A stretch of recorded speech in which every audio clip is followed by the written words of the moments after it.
Another day, another trip. Hello mga ka-trip. Good morning po. So ngayon ay linggo na pagdesisyon na namin. Of course, kaya kami din pumunta dito sa Puerto ay para makapag-celebrate ulit ng birthday ni Julia Idrian. So pang third time na nga namin ipag-celebrate ang kanyang 8th birthday dahil nga walang eksaktong date talaga dahil nagkataon na yung birthday niya ay Martes. So wala kami eksaktong date talaga para mag-celebrate. Kaya ang nangyari 2 days before ang birthday niya ay nag-swimming na kami. On her birthday ay nag-dinner lang kami sa bahay at nag-decide kami na sabi namin mag-swimming na lang at mag-celebrate dito nga sa Puerto kasama ang mga kapatid niya. At dahil nga sabi namin magsuswimming kami sa swimming pool sa napakagandang lugar doon sa may Banlao ay ayan wala kaming mga dalang pang swimsuit kaya pumunta kami dito dali-dali at maghahanap kami ng may susuot at para din may pang OOTD ako. Buti pala itong dalawa si Yanyan at si Andre ay may dalang mga rash guard pero si Intoy wala kaya bibilhan na rin siya namin. Nakasakay nga pala kami sa aming mahiwaga at napaka-solid po na Wave 100 na matagal na namin ginagamit siguro na sa 14 years na ito siya. Dati pa namin itong ginagamit sa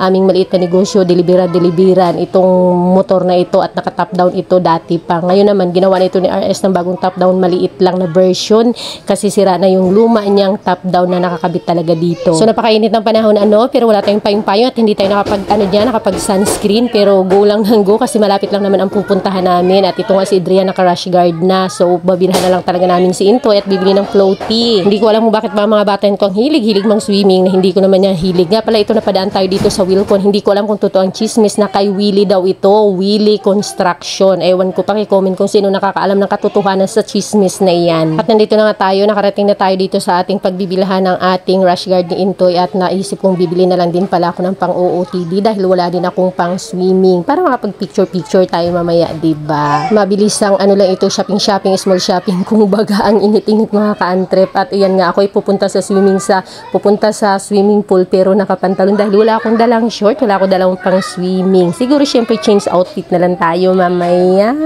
Of course, magfi-feeling na naman sa ang inyong ka-antrep syempre para pang good vibes, diba? At para mag-enjoy lang tayo sa buhay. Syempre, 41 years old na ako, malapit na tayong tumanda. Kapag tayo ay senior citizen na, hindi na natin magagawa-gawa yung mga ganitong mga bagay. Kaya hanggat kaya pa ng tuhod, ng katawan at ng kumpiyansa ay gawin mo na. Ako yung tipong mga ka-antrep na parang hindi ko palaging iniisip yung sasabihin ng iba kasi parang iniisip ko na wala naman talaga ako importansya sa ibang tao kaya hindi ko palagi iniisip ever since noon kung pinag-uusapan ba ako or iniisip nila ang mga ginagawa ko. Basta yung feeling ko na wala naman akong inaapakan na tao at nag-enjoy naman ako sa ginagawa ko, masaya naman ako sa ginagawa ko, I feel good about what I'm doing, ay go na tayo dyan. Basta't wala ka lang inaagrabyado at wala ka lang mga na-insult or naapakan na tao, okay na okay yan. So dito na nga, nahirapan na nga akong pumili ng para kay Intoy kasi nga medyo maliliit ang mga nandito at tinawag ko na ang papa niya para makatulungan akong magpili-pili dito. Maraming mga pambabae, wala masyadong mga panlalaki tapos mga maliliit. May mga rash guard nga pala yan si Intoy, kailang naiwan tapos yung huli niya ay napunit kaya kailangan na siyang bilhan para hindi mahirap kasi mag-swimming kapag naka-rash guard kasi nga manipis at magaan lang yung damit na sinusuot kapag nasa swimming pool or kahit nasa dagat man. Pang protection na rin yun sa init kasi nga ang init ng sikat ng araw pero nung nakaraang linggo nga pala pag swimming namin nung birthday din ng celebration ni Yanyan ay naka-t-shirt lang din yan siya kasi hindi na nasuot ang rash guard sa sobrang pagmamadali na pag-swimming kagad pagdating. At wala naman talaga sa plano ko talaga ang bumili ng pang-OOTD ko dahil nanghiram na ako ng short dito pero na nakita ko ito ang cute ng kulay ay medyo napapaisip ako at sinukat ko na nga kung kakasya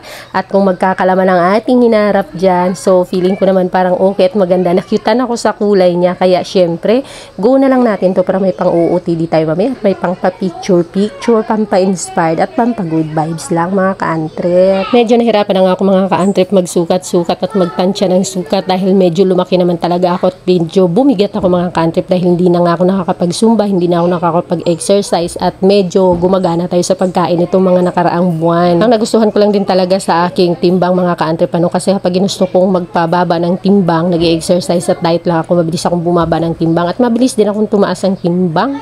Konting kain-kain lang yan na kompleto, walang masyadong ginagawa ay lumalaki at bumibigat agad. At dahil nga hindi namin nadala mga floaty ng mga bata at ang kanilang mga yung mga salbabida ay bumili na lang din kami dito para may magamit silang malaruan mamaya pagdating sa swimming pool para hindi mahirapan ang mga batang sawayin at mapaano lang sila, mag-enjoy sila sa pagtampisaw at paglangoy-langoy. Dapat talaga may mga ano sila, may mga floaty or salbabida, or minsan naman meron silang mga yung mga parang life jacket. Meron sila nun sa sa iraan dun sa amin, kaya lang hindi namin nadala.